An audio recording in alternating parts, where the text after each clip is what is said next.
Max shouldn't have worked. It shouldn't have. That's Furiosa's movie. It is. Furiosa, she did. She did. She takes that movie. Mad Max, he's some grunting imbecile that just shows up to shoot people sometimes. No, like this is Furiosa's movie. She's the deepest character. Charlize Theron gives the best performance, no question about it. They should have been pissed about that. They should have hated it, but they didn't. The story's fucking stupid. So actually that movie makes my whole point for me. Because when you do it well, when you develop the characters, when you hand it over to, you gave a post-apocalyptic film over to a predominantly female cast. Where was the rage? But again, the rage didn't exist because this was actually a hit. But you just said, hold on, post-apocalyptic film, like we have a structure for that. Like there's some fact-based thing that we can go to and say, oh no, this checks off all the boxes. It could just be a different post-apocalyptic film. It's without a doubt a different post-apocalyptic film. I'm not saying you can't be different. I am saying that when what you did that is different doesn't work, you have to own it. There's nothing sadder than an artist that turns around and says, oh, well, I guess the world is dumb. Like, no, you've got two guys right here who appreciate it. I disagree. I don't think that that's right. But you've got two guys right here who disagree and think that this was good. But I'm going to say that there is plenty of reason, and you don't even have to stretch your imagination in order to do it, to dislike this. And I had to start from the beginning by saying that you guys aren't up on all of the lore. Like Josh went mostly to the documentary in the original series. You went from the movie in the original series. You haven't watched all of the other series. Have you watched the new She-Ra? Either of you? Oh, can't say that. No, you haven't watched the new She-Ra, and it actually, again, is pretty good. So I actually do recommend. If you can handle, it's cute animation, so if you can handle that, then I do recommend it. It is actually, they do a good job and do a much better job of, quote, inclusivity in She-Ra. I think that's a much smarter film, like on par with Avatar: The Last Airbender. Like wow. That's some high praise. That is some high praise. Yeah, I think they do a pretty good job. So coming from that angle, yeah, I'm not surprised that you're watching this and you're like, all right, fine, not that attached to, this character and how consistent it should stay. But if you know more about these characters, yeah, this is completely inconsistent with decades of character building with pretty much all of them. I mean, right up there with, the king, who all of a sudden is like, fuck all y'all. Like, really, Your Majesty? Like, go. Dude had to do, it's his job. He's the prince. He gave him an order. Like, there was nothing else, Man-at-Arms. And then she finds Man-at-Arms and she's like, oh, Man-at-Arms, the guy that raised me. The fucking failure that lied to me this one time. Hey, you're a parent, Greg. Come on, let's be honest here. Let's not tell that one lie. Shit. During the middle of this recording, my son opened the door. Tifa was already a great character. Hey, all I'm saying is during this recording, my son opened the door and I gave him those sort of 1 minute sign, and I'm sure he's going to remember that for the rest of his life. I guarantee you, Gabe, my younger, I guarantee you on my deathbed, he'll be like, and you fucking silenced me during the middle of you recording that stupid podcast of yours. That'll be it. That's going to be how the fucking lights go out, I guarantee it. Well, gentlemen, we brought the steam today. That was fantastic. That happened. That is some incredible stuff. There were some chairs flying. They brought down the steel cage in the middle of it. I mean, I really feel like I'm the guy in the back, just walking back and forth in front of the limo, just waiting for people to come out. Just have the cameras come out. This is post-credit stuff. And I can't. This is exactly my problem with fanboys. Is they walk around thinking that everyone has watched all the content and read all the comic books, and then totally think that even if they did, they're all gonna have the same point of view. It's so infuriating. And on top of that, the math is always wrong. You're like, well, no one likes it. However, you're talking to two people who like it. So therefore, no one no longer is actually the definition of the word we should be using is no longer mathematically consistent. We've said multiple times. It's always every single time. Well, no one wanted this, and no one wanted this, and know your audience. How about they've actually maybe know more of the audience and fanboys actually sometimes like to admit, because it takes away their special little power. And then it makes them go back to the bad darkness days where no one's listening to them, and they're in the corner fucking playing D&D. Look, I'm not here to fucking burst anyone's bubble. Down, that's our audience. Look, the capital systems already proven my point so many different times. In and out bigots and racists and on and on and on. When you can get to the masses from a singular content point, you can get to the masses, that's when you make a difference. That's when you start making a point. That's when you start selling. That's exactly it. So all these fanboys love to walk around like, well, it didn't have this part from the comic book and it didn't have this part. How the fuck are you going to actually do that in any one series from a translation? It just cannot be done. So how about you just find something different to focus on? Look, I'm not going to begrudge anyone for saying they didn't like the story or they just didn't like it. You don't have to. That's the funniest part. Like, you don't have to. I get it. He-Man, we're all waiting for it. It's all cool. But you also can move the fuck on. Like, you just don't have to. You're totally right if you don't like it. But at the same time, if you do, you don't have to castrate people who like it for shit that doesn't even make sense or doesn't even hold up to your own argument from project to project. It's simply just your point of view. Oh, I don't think that's it. I mean, one, we can't knock, people sitting in the corner playing D&D because. I said the dark days. I'm not talking about the people who are loving it. I'm not talking about the people who are out there fucking leading it. I'm talking about the people who did because they felt like they had to get pushed into the corner. Dark days. Again, follow the definitions of the words being used.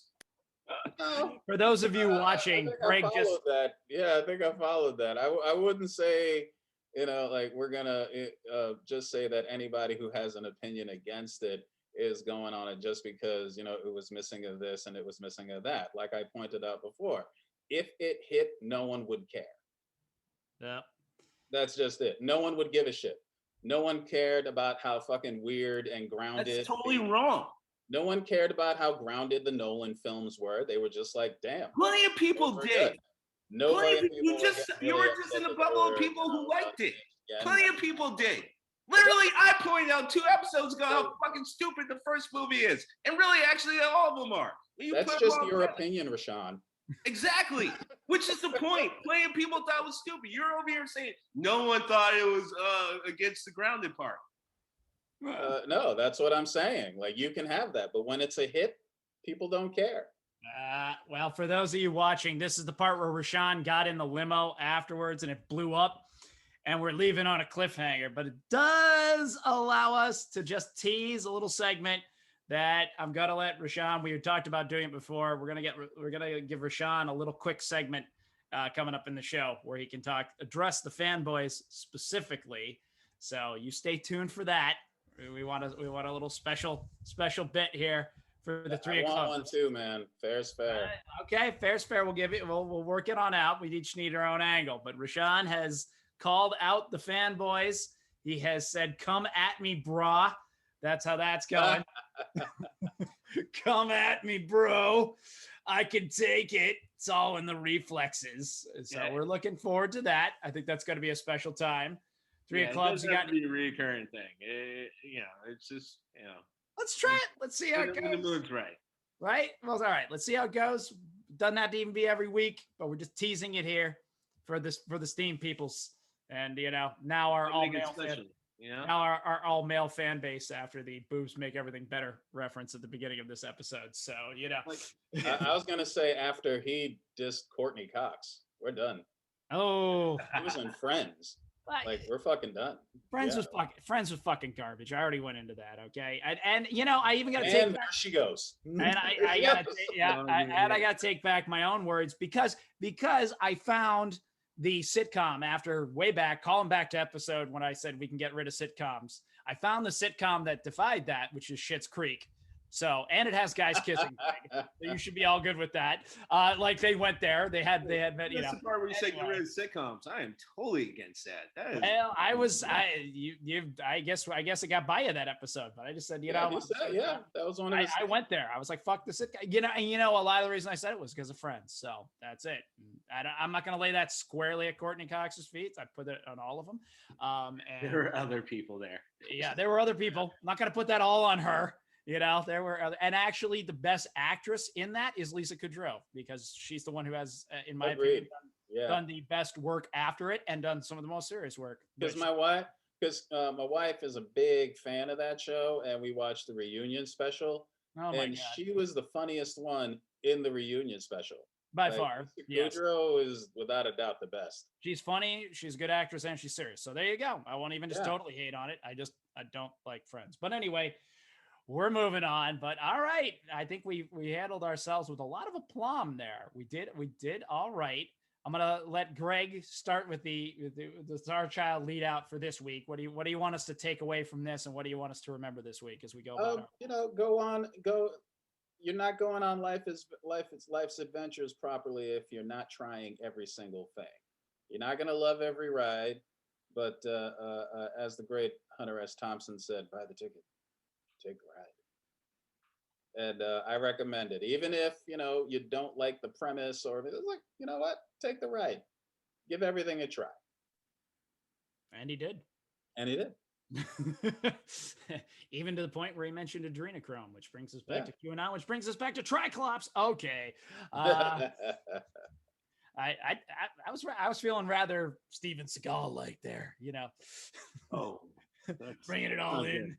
I can make anything about anything, Steven Seagal is that. I mean, firstly, he said, I just want to say that I'm not the first podcast to say this. Steven Seagal is a huge piece of shit. Just want to put that out there. Google it.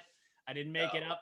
He's a terrible piece of shit. Terrible, terrible, terrible fucking human being. You just said you're just like him. I exactly.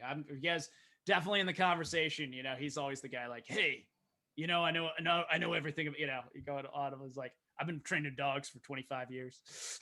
Walking by. That's another comedic routine.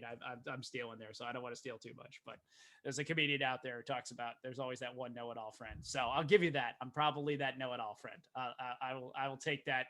I'll take that one for the Steam team. Rashawn, 3 of clubs. What do you want to leave us with? For what's the lesson for this week? Where do you want to lead us out to? You can have a different opinion than someone next to you. Oh my goodness. Indeed. That is so deep. I love it. That, man, I'm 3 clubs, man. It's not my problem when I show up and don't get me. I am just here for numerical value. I love the 3 of clubs. Just like solve the world's problem, like solved America's problems right there, though. I know, right? We can just live in world peace. That's it, man. It's good. It's all we got. It. We nailed it. Loving it. Well, I'm going to bring it on back. I'm going to ask you once again to go on. My lesson for the week is please go over to Apple Podcasts or iTunes, rate and review us. Try and bring us up the charts there. Go on, buy the merch. We got some fantastic shirts there, brought to you by our own Star Child, Greg, doing some fantastic artwork for us and bringing us back home. We love it. So thank you so much for that. I got one and I'm absolutely loving it and showing it to everyone I can. Bring it out there. We are on the socials. We're on Facebook at The Steam Gentleman. We are on Instagram at Do You Even Steam Bro. We have our own YouTube channel, The Steam Gentleman. So check it out. We're posting the episodes now automatically. You can listen to them. No video just yet till we build our own studio, which is the dream one day. Our own studio, our own podcast network. Sky's the limit. It's America. Anything can happen. Anything's possible. Jeff Bezos just went to space. Come on. Literally anything can happen. Exactly. Horseshoes and grenades, man. That's the only thing that counts in almost. Absolutely. All right. Well, with that, I'm not the guy with $1 billion. Don't blame me. You got the money to do better. Well, with that, I'm going to sign us out. I'm going to lead us on into the great wide open. I'm going to tell you to keep your heat up and keep that head of steam on. You know, there's a heat wave.